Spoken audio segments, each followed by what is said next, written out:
Selamat jumpa lagi. Materi kita kali ini adalah substansi atau materi genetika. Mungkin sering kita memperhatikan dengan seksama antara orang tua dan anak terdapat kemiripan atau ciri-ciri yang hampir sama. Hal ini disebabkan sifat yang diwariskan kedua orang tua kepada anaknya. Walaupun demikian, tidak ada individu yang benar-benar identik. Adanya sifat yang hampir sama antara anak dengan orang tuanya menunjukkan adanya peran dari bahan atau materi genetika. Nah, seperti kita lihat pada gambar ini, gambar orang tua dengan anaknya, yang tentu ada kemiripan antara satu dengan yang lain, dan gambar kembar identik di bawah ini. Substansi genetika terdiri dari kromosom, kemudian gen, kemudian DNA, dan RNA. Namun sebelum kita lanjutkan, marilah kita dukung channel ini dengan klik subscribe, like, dan share ke teman-teman yang lain. Terima kasih. Kita mulai pembahasan kromosom. Tujuan pembelajaran agar kita dapat menjelaskan komponen penyusun kromosom, kemudian yang kedua agar kita dapat menjelaskan struktur kromosom, jumlah, tipe, bentuk, dan ukuran kromosom, dan berikutnya agar kita dapat menjelaskan tentang kariotip. Kromosom berasal dari bahasa Yunani yang pertama kali diperkenalkan oleh Weldeyer, yaitu kroma berarti berwarna dan soma berarti badan. Jadi kromosom dapat diartikan sebagai suatu badan yang dapat menyerap warna. Kromosom ini terletak di dalam inti. Kromosom dalam keadaan istirahat atau interfase berwujud butir-butir kromatin yang mempunyai bentuk yang berbeda-beda. Namun pada bakteri dan ganggang biru yang merupakan organisme yang tidak mempunyai membran inti, bentuk kromosomnya seperti lingkaran atau sirkular. Nah, apa saja komponen penyusun kromosom? Yang pertama adalah DNA dan yang kedua adalah protein. Proses pengemasan DNA dan protein terjadi pada tahap profase, di mana untai DNA dipintal dalam suatu protein histon yang berjumlah 8 menjadi suatu unit yang disebut nukleosom. Kemudian nukleosom akan bergabung membentuk solenoid, dan kemudian solenoid yang satu dengan yang lain akan bergabung membentuk kromatin. Kemudian pada tahap selanjutnya kromatin akan memendek, kemudian membesar dan membentuk struktur kromosom. Kita ketahui bahwa protein penyusun kromosom bukan hanya terdiri dari protein histon, tetapi juga terdiri dari protein non-histon. Protein-protein ini berfungsi untuk menggulung kromosom menjadi padat dan mempertahankan keutuhan kromatin.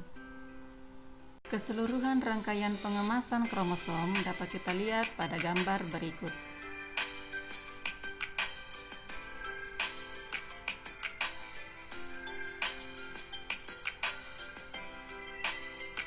Berikut adalah gambar kromosom sebelum tanpa melakukan replikasi, terdiri dari satu bagian.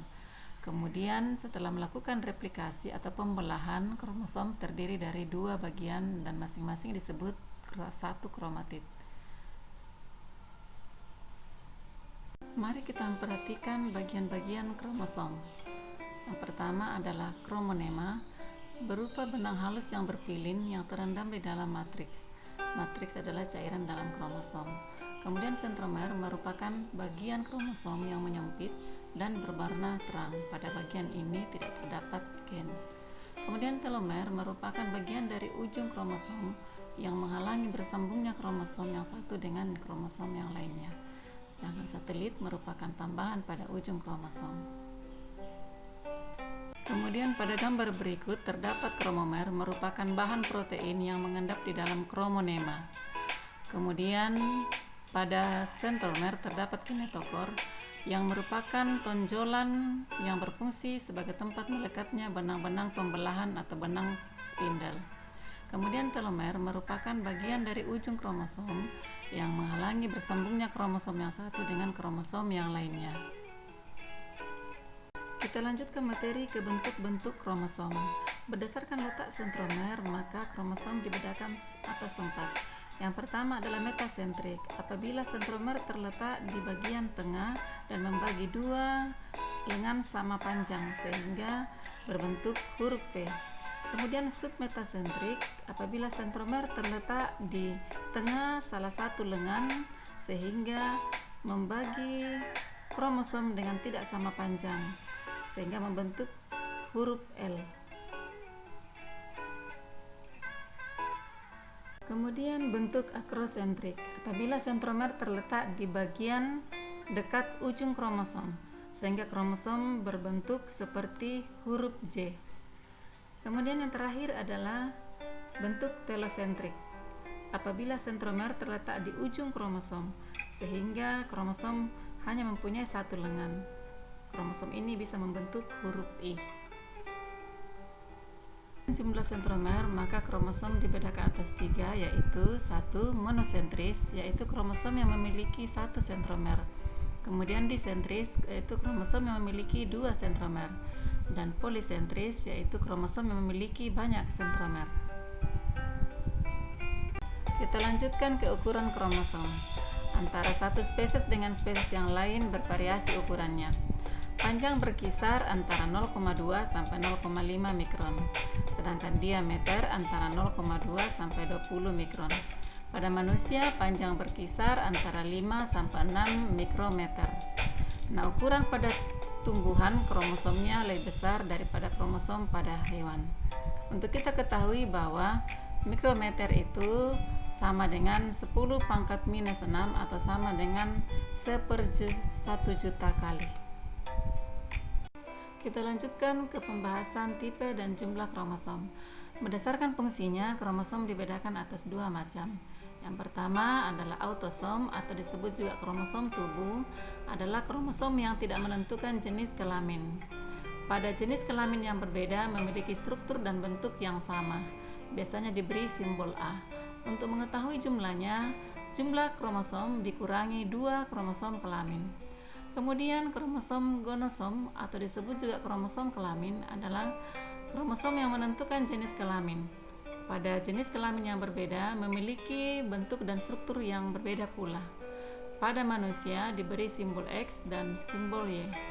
Jumlahnya sama dengan 2. Untuk lebih memahami bagaimana struktur atau perbedaan autosom dengan gonosom, maka kita perhatikan struktur dan bentuk kromosom lalat buah berikut ini. Jumlah kromosom lalat buah sama dengan 8. Jumlah gonosomnya adalah 2 pada setiap jenis kelamin, dan jumlah autosomnya sama dengan 6 atau sama dengan 3 pasang. Nah, bagaimanakah penulisan simbol kromosom? Di dalam tubuh organisme, berdasarkan perangkat kromosomnya, sel-sel tubuh dibedakan atas 2, yaitu sel tubuh atau disebut juga sel somatis bersifat diploid, artinya kromosom selalu berpasangan. Penulisan simbol kromosomnya, contoh pada manusia, mempunyai 46 kromosom, yaitu jika ditulis tidak berpasangan autosomnya, maka ditulis 44A besar tambah XX atau 44A besar tambah XY. Atau kalau ditulis autosomnya berpasangan, maka ditulis 22A besar A besar tambah XX atau 22A besar tambah XY.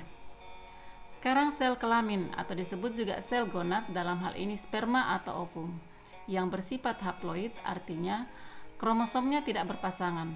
Jadi jumlahnya 23 kromosom. Pada ovum mempunyai penulisan kromosom satu macam saja, yaitu 22A besar tambah X. Dan pada sperma, penulisan kromosomnya yaitu 22A tambah X atau 22A tambah Y. Nah, bagaimana penulisan kromosom pada lalat buah yang memiliki 8 kromosom?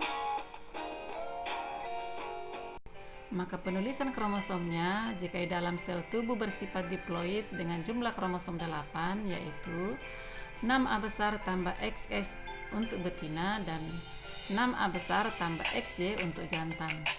Atau kalau mau ditulis berpasangan autosomnya, maka ditulis 3A besar tambah XX untuk betina dan 3A besar tambah XY untuk jantan.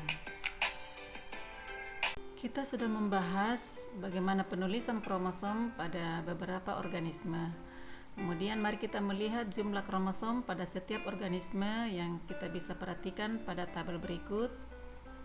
Manusia mempunyai jumlah kromosom 46, simpanse 48, dan beberapa organisme yang lainnya yang bisa sama-sama kita perhatikan pada tabel berikut. Kita lanjutkan materi ke kariotip. Nah, apa itu kariotip? Kariotip adalah pengaturan kromosom berdasarkan panjang, jumlah, dan bentuk kromosom. Sedangkan hasil pengaturannya disebut kariogram.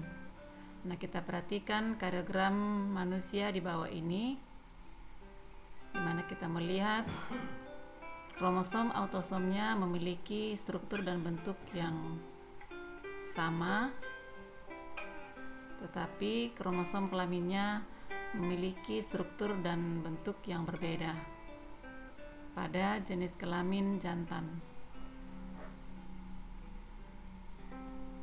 Demikianlah materi kita tentang kromosom. Terima kasih. Mari terus mendukung channel ini dengan klik subscribe dan klik like. Terima kasih.